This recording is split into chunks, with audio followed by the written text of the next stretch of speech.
Finally, matitikman ko na ang famous itag na pinagmamalaki ng mga taga Baguio. Sabahan pa ng smoke ribs at ng bloodless pinuneg. Oops, unahan ko na kayo ha. Ginagawa nila ito para sa mga kababayan nating hindi kumakain ng dugo tulad ko. Isa nga sa bucket list ng mga turistang umaakyat sa Baguio ang dayuhin ang sikat na kainan ni Itag TV dito sa La Trinidad, Benguet. Kaya naman hindi na namin ito pinalagpas. Hello po, magandang good morning, Itag.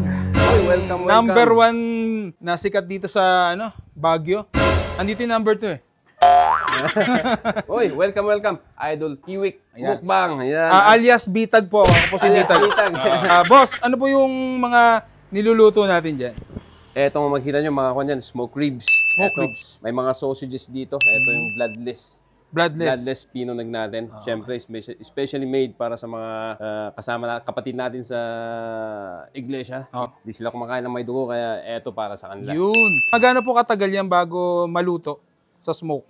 Mabilis lang to, sir. Nasa 2 hours luto na 2 siya. hours? Ganun. Ini-extend namin. Bali, ano po itong mga nakasampay niyo po? Mga nilaban? Ganun ba? Eto. Yan ang sinampay namin dito sa Benguet. Parang buntot po ito ng kabayan, di ba? Hindi. Buntot naman ng baka. Yan yung tinatawag namin na kiniing. Kiniing na balat ng baka, baboy. Eto, half face ng baboy naman to. Half face, oo nga no. Oo. Parang baboy ramo po to, itim eh. Eto, kiniing naman na manok. Ano po? Manok. Ano po ibig sabihin kiniing? Dried. Parang dried, smoke. okay. Smoke na. Ito naman, maskara ng baka to. Maskara ng baka. So, eto, 1 buwan na to mahigit. Eto naman, 2 taon na to. Yung dalawa. Eto mga to, mga 8 to 9 months na yan. So, hindi po natin pwedeng kainin yan? Pwedeng kainin yan, pwede. Yan yung sinaunang method ng mga sinaunang tao noon. Para ma-preserve nila, pinapatigas nila, and then pagdating ng bagyo, wala nang makuhang pagkain, yan lulutuin nila. Okay. Boss, may nakita pa akong isang malaki po doon. Meron dito. Freezer ba yan? Hindi, ito, sauna to. Sauna? Hindi, ito yung malaking smoker natin. Okay. Dito natin ni-smoke yung pagmaramihan yung ini-smoke natin. Sige nga. Mga 40 kilos na karne. Boss, bahay mo ba yun? Hindi ba yung bahay niya? Hindi. Sa kapitbahay natin. Yun, grabe oh. Hindi ko na po makita sa sobrang daming usok. Pero ano po yan? Yan, liempo ng baboy yan. Liempo ng baboy. Ginagawa lang natin. Siyempre, fresh na liempo ng baboy. Grabe oh. So, mga ilang oras po pinapausukan po? Overnight yan, sir. Overnight? Overnight. Yun. Maabot ng hanggang 36 hours. 36 hours? Maximum 36 hours na pinapausukan natin yan. Sige boss, tikman na natin yan ha. Of course. Salamat Siyempre. Welcome, sir. Ang gwapo niyo po pala. Yeah! Quality. Siyempre, magpo-first bite si Idol. Siyempre, kailangan may kanin yan. Ayan. Tubuhan natin si Idol Bitag TV. Ano po yan? Ano yung susubo niyo po sa akin? Ito yung bloodless pinuneg. Bloodless. Bloodless pinuneg. Ready ka na, sir? Ready na. Alright.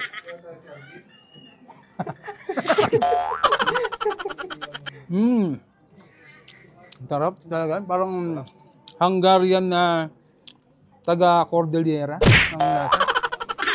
Thank you. Sarap. Ang sarap niya ikanin. Highly recommended. Tikman natin. Quality. Hindi lang pala quality. High quality. High quality. Ito yung ano nila tinatawag na smoke tag kiniing. Tinuyo, parang ba ganun? Smoke meat. With rice. With rice, masarap to. Pero tinilamiya. Saltang Bisaya po yun. Oy, ano ang ibig sabihin nun?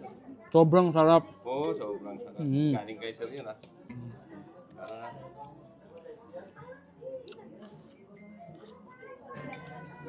Solid.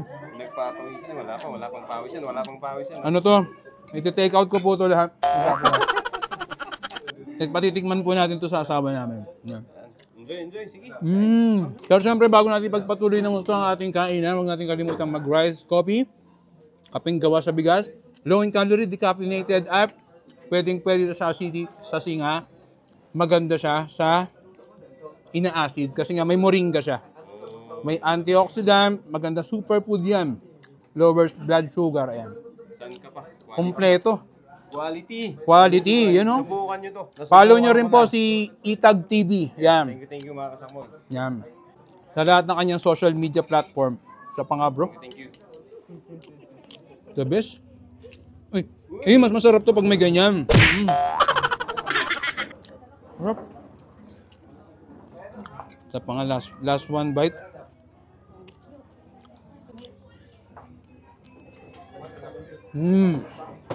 Subukan nyo na dito. Number 1, La Trinidad Benguet, tama na. Dito kay Itag TV. Number 1, hindi ko mapigilan.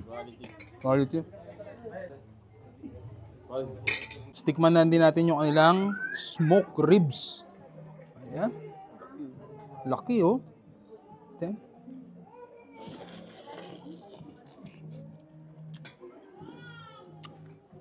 Lasang-lasa mo na ano, niluto talaga sa kahoy. Kasi smokeness niya nandoon.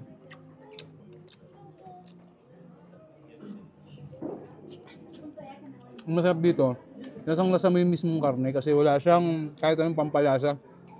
Kundi asin lang. Nambo. Solid. Highly recommended dito. Finally, matitikman ko na ang famous itag na pinagmamalaki ng mga taga Baguio. Sabahan pa ng smoke ribs at ng bloodless pinuneg. Oops, unahan ko na kayo ha. Ginagawa nila ito para sa mga kababayan nating hindi kumakain ng dugo tulad ko. Isa nga sa bucket list ng mga turistang umaakyat sa Baguio ang dayuhin ang sikat na kainan ni Itag TV dito sa La Trinidad, Benguet. Kaya naman hindi na namin ito pinalagpas. Hello po, magandang good morning, Itag. Welcome. Number 1 na sikat dito sa Baguio. Andito yung number 2 eh. Oy, welcome. Idol Iwik Mukbang. Ayan. Alias Bitag po. Ako po si Bitag. Boss, ano po yung mga niluluto natin dyan? Etong makikita nyo mga kanyan, smoke ribs. Ribs. May mga sausages dito. Ito yung bloodless pinuneg natin. Siyempre, especially made para sa mga kapatid natin sa iglesia. Hindi sila kumakain ng may dugo, kaya eto para sa kanila. Yun. Magano po katagal yan bago maluto sa smoke? Mabilis lang to, sir. Nasa 2 hours luto na 2 siya. hours? Ganun. Ini-extend namin. Bali, ano po itong mga nakasampay nyo po?